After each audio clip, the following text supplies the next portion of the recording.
She thought it was just another lazy pig wandering off to find better scraps. But when Clementine Ross followed that stubborn animal through the morning mist, she discovered something that would either save her family from ruin or destroy them completely. The sun had barely crested the hills when Clementine noticed their prize pig Bessie had broken through the fence again. Her father Amos would be furious if he found out. They couldn't afford to lose any livestock, not with the bank threatening to take their land next month. Clementine grabbed her worn boots and slipped out of the farmhouse before anyone else woke up. Bessie's tracks led away from their usual grazing area, deeper into the rocky terrain behind their property. Clementine had never ventured this far into the hills before. Her father always warned her to stay close to the house, claiming the land beyond their fence line was too dangerous for a young woman alone. But desperation made her bold. Without Bessie, they'd have nothing left to sell. The pig's trail wound through thick brush and between massive boulders that seemed to form natural walls. Clementine pushed through thorny branches that caught her simple dress and scratched her arms. She could hear Bessie grunting somewhere ahead, but the sound echoed strangely among the rocks, making it hard to pinpoint the exact location. Then she heard something else, a low groan that definitely wasn't coming from a pig. Clementine froze, her heart hammering against her ribs. She thought about turning back, about forgetting Bessie and running home to safety, but her family needed that pig. They needed every penny they could get to save their farm. She forced herself to keep moving forward, following the sounds deeper into the rocky maze. What she found made her stumble backward in shock. There, hidden in a natural cave formed by fallen boulders, lay a man. He was badly injured, his clothes torn and bloodstained. His face was pale as winter frost, and his breathing came in shallow, painful gasps. Bessie stood nearby, snuffling at something beside the stranger's motionless form. Clementine's first instinct was to run. Her father had taught her never to trust strangers, especially ones who might be running from the law. But something about the man's condition made her hesitate. He looked more dead than dangerous, and if she left him here, he probably would be dead by nightfall. The stranger's eyes fluttered open, focusing on her with obvious effort. When he spoke, his voice was barely a whisper. "Please," he gasped, "don't tell anyone you found me." Clementine stared at him, torn between fear and curiosity. Why was he hiding? What had happened to him? And why did Bessie seem so interested in that leather pouch clutched in his trembling hand? She had no idea that the contents of that pouch would change everything her family thought they knew about their worthless piece of land. Against every warning her father had ever given her, Clementine found herself kneeling beside the wounded stranger. Something in his desperate eyes told her he wasn't a threat, at least not in his current condition. But that didn't explain why he was hiding on their land, or what had left him beaten half to death. "What happened to you?" she whispered, glancing around nervously. The rocky formation provided good cover, but she could still hear voices in the distance. Her father would be waking soon, and when he discovered both his daughter and his prize pig missing, he'd come looking.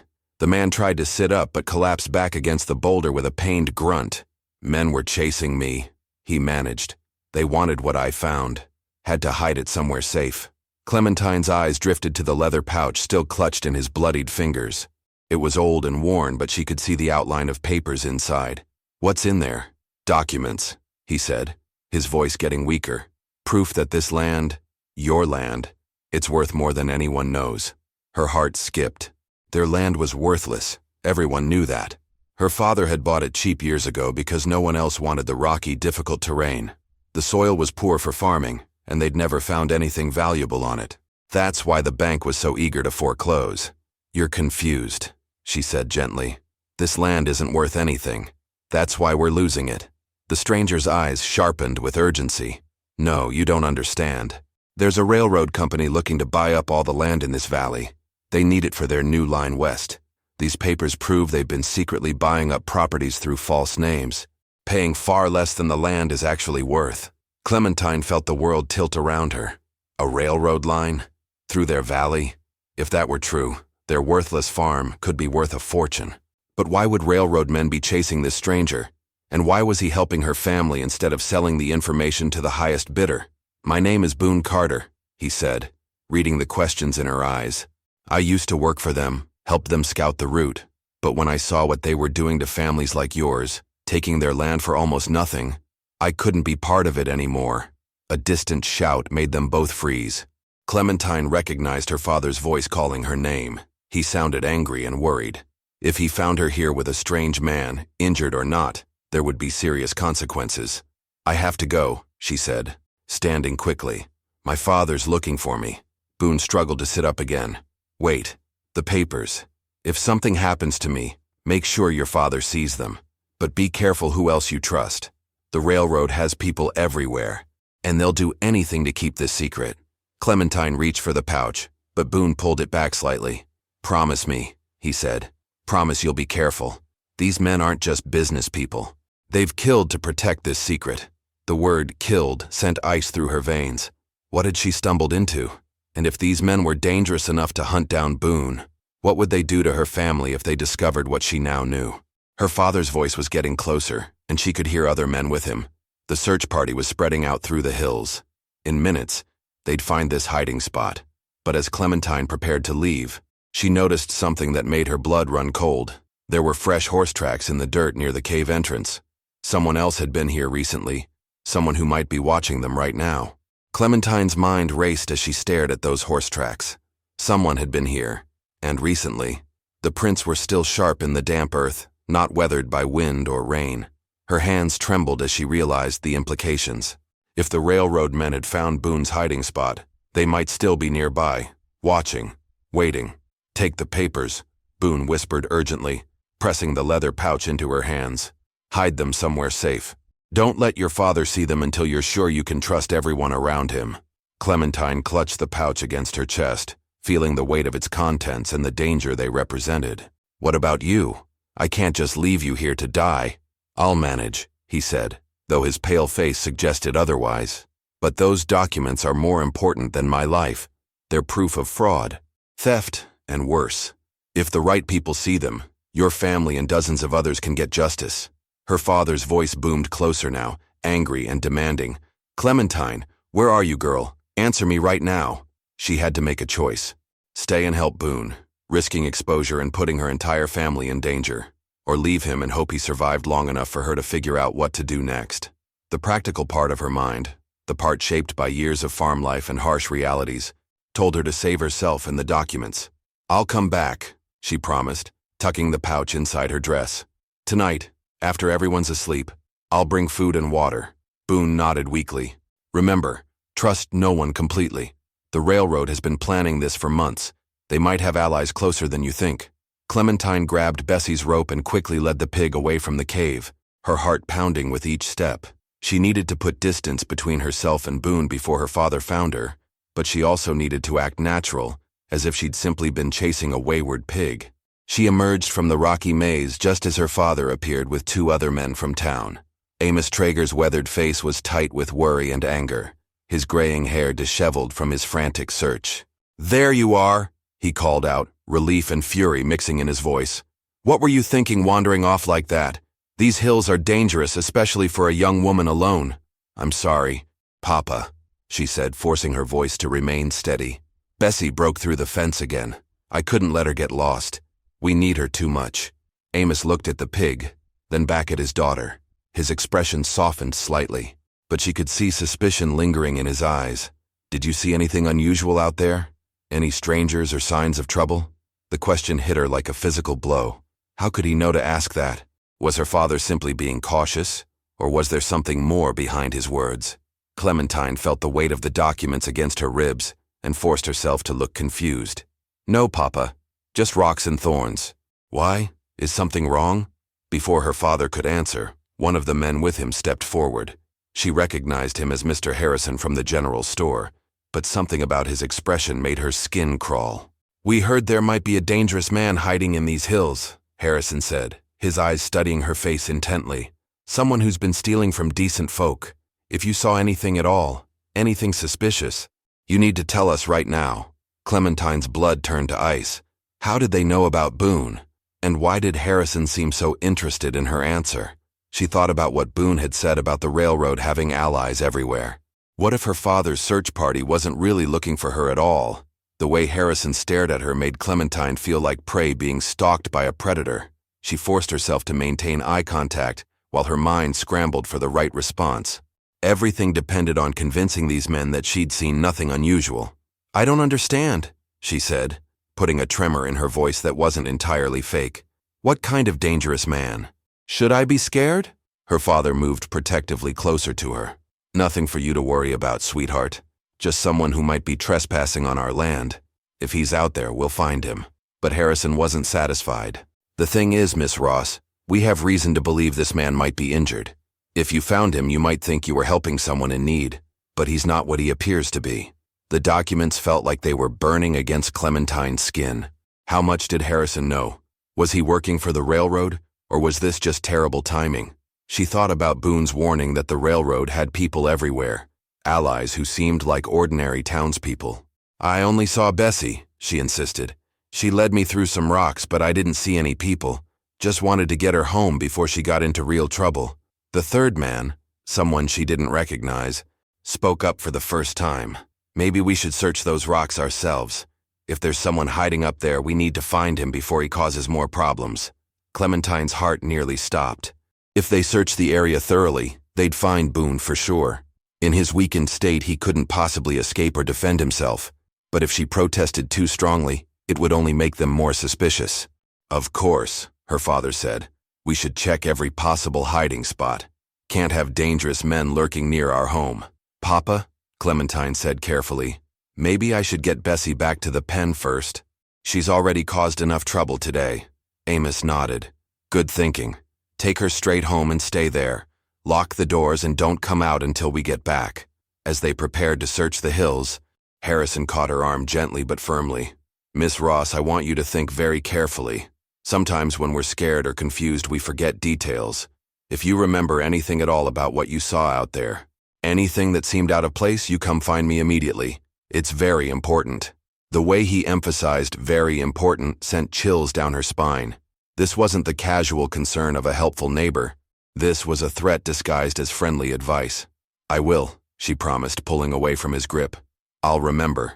As she led Bessie back toward the farmhouse, Clementine could hear the men organizing their search behind her. They were being systematic, dividing the rocky area into sections. It was only a matter of time before they found Boone's hiding place. Her mind raced through possible solutions.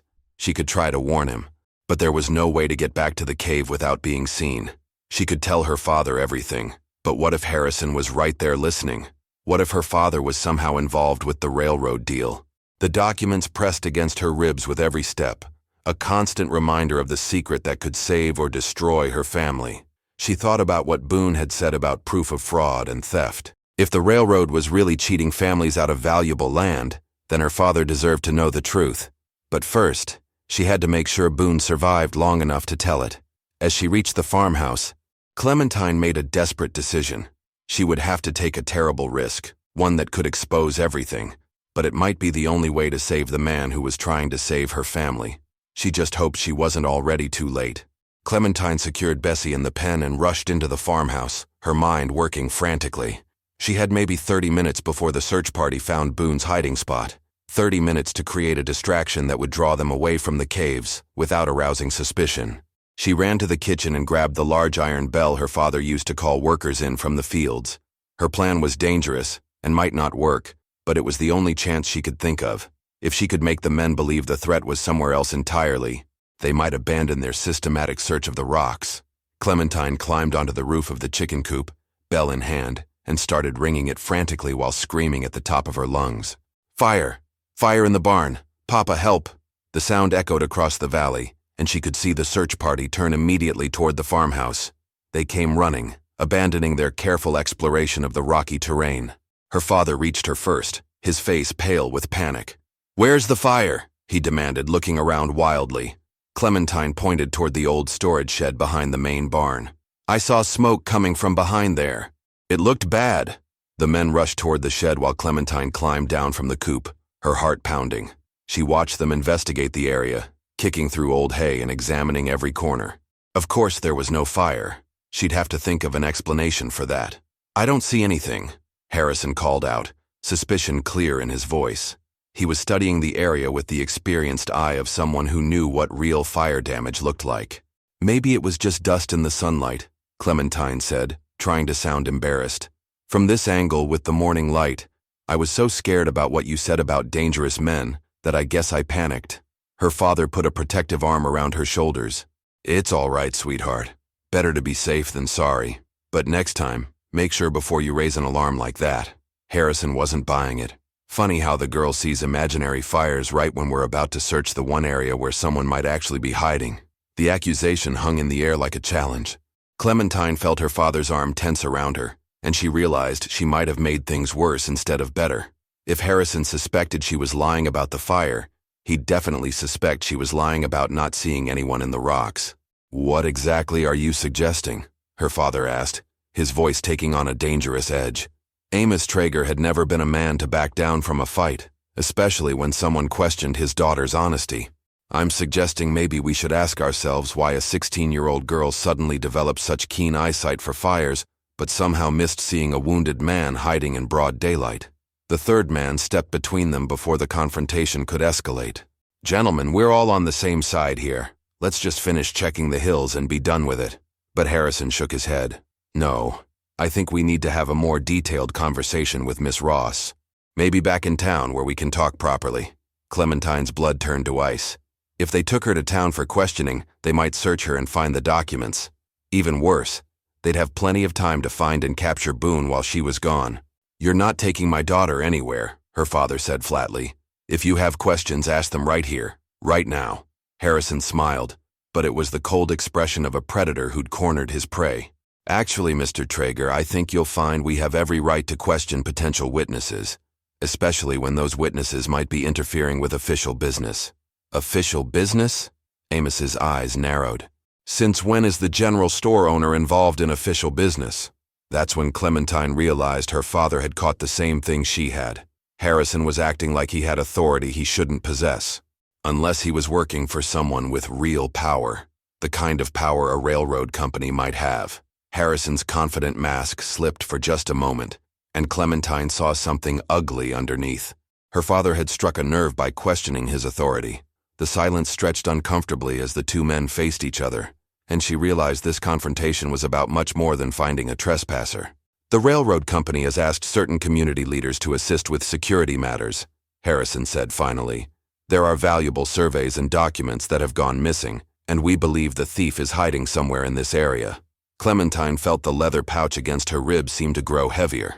These were the documents Boone had stolen, the proof of the railroad's fraudulent land deals. Harrison wasn't just helping with a search. He was actively working for the people trying to cheat her family. "What railroad company?" her father demanded. "Nobody said anything to me about railroad business in our valley." "That's because the plans are still confidential," the third man spoke up. "But since you're asking direct questions, Mr. Traeger, maybe it's time you knew. There's going to be a new line running through this area. The company is prepared to make fair offers for the land they need." Clementine watched her father's face as the implications sank in. Their worthless farm might actually be worth something if a railroad wanted to build through it, but she could also see the suspicion in his eyes.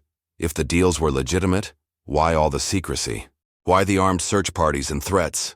"How fair are we talking about?" Amos asked carefully. Harrison relaxed slightly, apparently thinking he'd gained an ally. "Very fair. Much more than this land is worth for farming. That's certain. The company understands that families like yours need a fresh start somewhere with better soil." It was exactly what Boone had warned her about. They were offering just enough money to make people think they were getting a good deal, but nowhere near the true value of the land, and they were making it sound like they were doing the families a favor. "What if people don't want to sell?" Clementine asked before she could stop herself. All three men turned to look at her, and she immediately regretted speaking. But her father nodded approvingly, proud of her sharp question. "That's a good point," Amos said. "What if we like our land and want to keep it?" Harrison's smile became strained. "Well, progress waits for no one, Mr. Traeger. There are legal ways to acquire land for public projects, even if individual owners are reluctant to cooperate. Eminent domain, they call it. Much better for everyone if sales are voluntary." The threat was barely disguised. "Sell willingly, or have your land taken by force." Clementine thought about the other families in the valley, struggling farmers like themselves who probably had no idea what was really happening. They were all being manipulated into giving up land that could make them wealthy. "I'd like to see these surveys and documents you mentioned," her father said. "Before I consider any offers, I want to understand exactly what the railroad is planning." Unfortunately, Those are the very documents that were stolen, Harrison replied.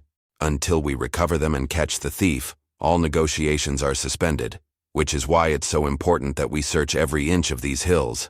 Clementine realized with growing horror that they were trapped in an impossible situation. Her father wanted to see the documents that could prove the railroad's fraud, but those same documents were hidden in her dress. If she revealed them, she'd expose Boone and probably sign his death warrant. But if she didn't, her father might agree to sell their land for a fraction of its real value. "Papa," she said quietly, "maybe we should think about this carefully. Once we sell, there's no going back." Harrison's eyes sharpened as he studied her face. Wise words from a young lady, but sometimes holding on to something too tightly means losing everything. "Your family has debts, doesn't it, Mr. Traeger? The bank is pressuring you?" Amos's jaw tightened. "Our financial situation is none of your business." "It becomes my business when the railroad is offering you a way out of your troubles," Harrison replied, "but only if we can resolve this matter of the missing documents first." He turned back to Clementine with that predatory smile. "Which brings us back to what you might have seen in those rocks. Last chance to tell the truth, Miss Ross." As all eyes focused on her again, Clementine realized that everything depended on what she said next. The wrong words could destroy Boone, her family, and all the other families in the valley. But the right words might just save them all. Clementine took a deep breath and made the most important decision of her life. She looked directly into Harrison's eyes and spoke with quiet conviction. "You're right, Mr. Harrison. I did see something in those rocks. I saw fresh horse tracks that didn't belong to anyone from our farm." The admission hit the group like a thunderbolt. Her father stared at her in shock, while Harrison and the third man exchanged quick glances. "Horse tracks?" her father asked. "Why didn't you mention this before?" "Because I was scared," Clementine replied, which was completely true. "But listening to you all talk about stolen documents and dangerous men, I realized those tracks might be important." Harrison leaned forward eagerly. "What kind of tracks? How many horses?" "At least 3, maybe 4. They were circling around the cave area like the riders were searching for something. Or someone." She paused dramatically. "The tracks led away toward the North Ridge. Like whoever it was decided to keep looking elsewhere. It was a complete fabrication, but Clementine delivered it with the confidence of someone telling the absolute truth. She was betting that Harrison and his men hadn't been thorough enough in their initial search to notice there were no such tracks. "North Ridge," the third man muttered. "That leads toward Miller's property. Maybe they moved their search there." Harrison was studying Clementine's face intently, looking for signs of deception. "You're certain about this? The tracks led north?" "Yes, sir. Fresh tracks, heading away from our land. If you're looking for whoever took those documents, I'd say they're not hiding in our rocks anymore." Her father put his hand on her shoulder. "You should have told me immediately, sweetheart. If there were armed men searching our property—" "I know, Papa. I was just scared and confused. But if it helps find the truth about this railroad business, then I'm glad I remembered." Harrison seemed to be weighing his options. He could insist on searching the rocks anyway, but Clementine's story about the tracks gave him a new lead to follow. And if he was wrong about her lying, he'd waste valuable time while the real thief escaped. "We should check the North Ridge," the third man urged. "If they've got a head start, we're losing ground every minute we stand here talking." "What about the documents?" her father asked. "I'd still like to understand what the railroad is planning before I make any decisions about selling. Once we recover the stolen papers, everything will be explained properly," Harrison assured him. "In the meantime, I'd suggest you keep your family close to home. If there are dangerous men in the area, you can't be too careful." As the search party prepared to leave, Harrison caught Clementine's arm one more time. "Miss Ross, if you remember anything else, anything at all, you know where to find me." "I will," she promised. "I just want this whole thing to be over." After the men disappeared toward the North Ridge, Clementine and her father stood in uncomfortable silence. She could feel his eyes on her, studying her face the way Harrison had. "Clementine," he said quietly, "I've known you your whole life. You're my daughter. And I love you more than anything in this world. But I also know when you're not telling me everything." Her heart sank. Had she been that obvious? Had all her careful deception been for nothing? "Papa, whatever you're hiding," he continued, "whatever you think you're protecting me from, I need you to trust me enough to tell the truth. Our family's future might depend on it." Clementine realized she was at another crossroads. She could continue lying to her father, or she could take the biggest risk of all and trust him with everything. The documents seemed to burn against her skin as she made her choice. Clementine reached inside her dress and pulled out the leather pouch, her hands trembling as she placed it in her father's weathered palms. "Papa, there's something you need to see. But first, there's a man hiding in those rocks who's hurt badly. He gave me these documents before Harrison and the others started searching." Amos stared at the pouch, then at his daughter's frightened face. "What man? What documents?" "His name is Boone Carter. He used to work for the railroad, but he stole these papers because they prove the company is cheating families like us. Our land isn't worthless, Papa. It's worth a fortune, and they're trying to buy it for almost nothing." Her father opened the pouch with careful hands and began reading the documents inside. Clementine watched his expression change from confusion to anger to determination as he absorbed the contents. Survey maps, purchase agreements, correspondence between railroad officials, all proving that their valley was worth 10 times what Harrison had offered. "These families here," Amos said, pointing to names on a list. "The Millers, the Johnsons, the Crawfords. They've already sold for a fraction of what this says their land was worth." Boone tried to warn them, but it was too late. That's why Harrison and his men are hunting him. They can't let word get out about what the railroad is really doing. Amos closed the pouch and looked toward the rocky hills. "Where is this Boone Carter now?"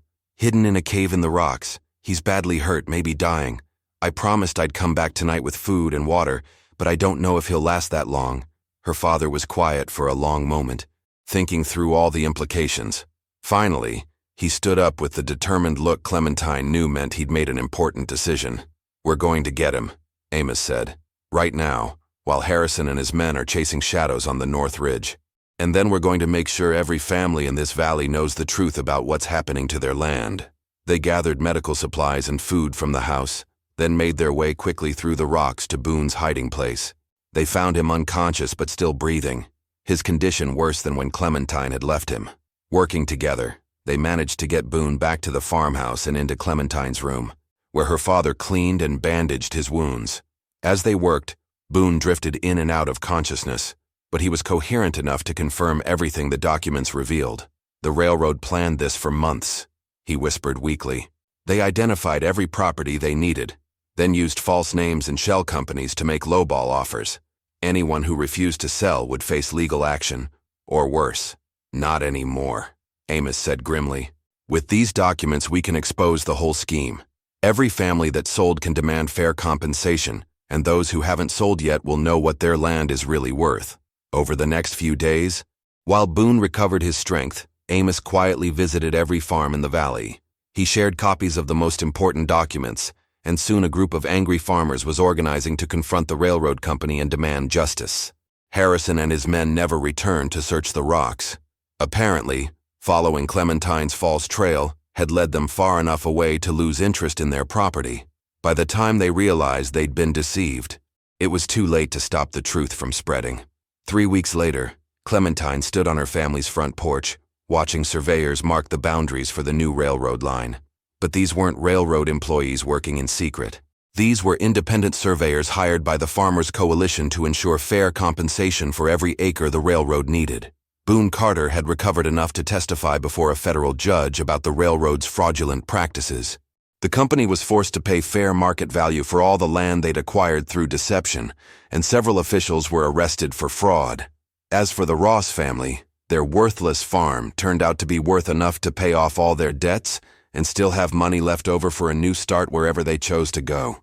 Clementine smiled as she watched Bessie rooting around in her pen. Following that stubborn pig had led to the adventure of a lifetime and saved her family from ruin. Sometimes the most important discoveries come from the most unexpected places. If you enjoyed this story, click the video on your screen now to watch another unforgettable Western tale, where courage and justice collide in ways you never expected. Don't forget to subscribe and consider a super chat to help us keep bringing you more stories like these. Your support means everything to us.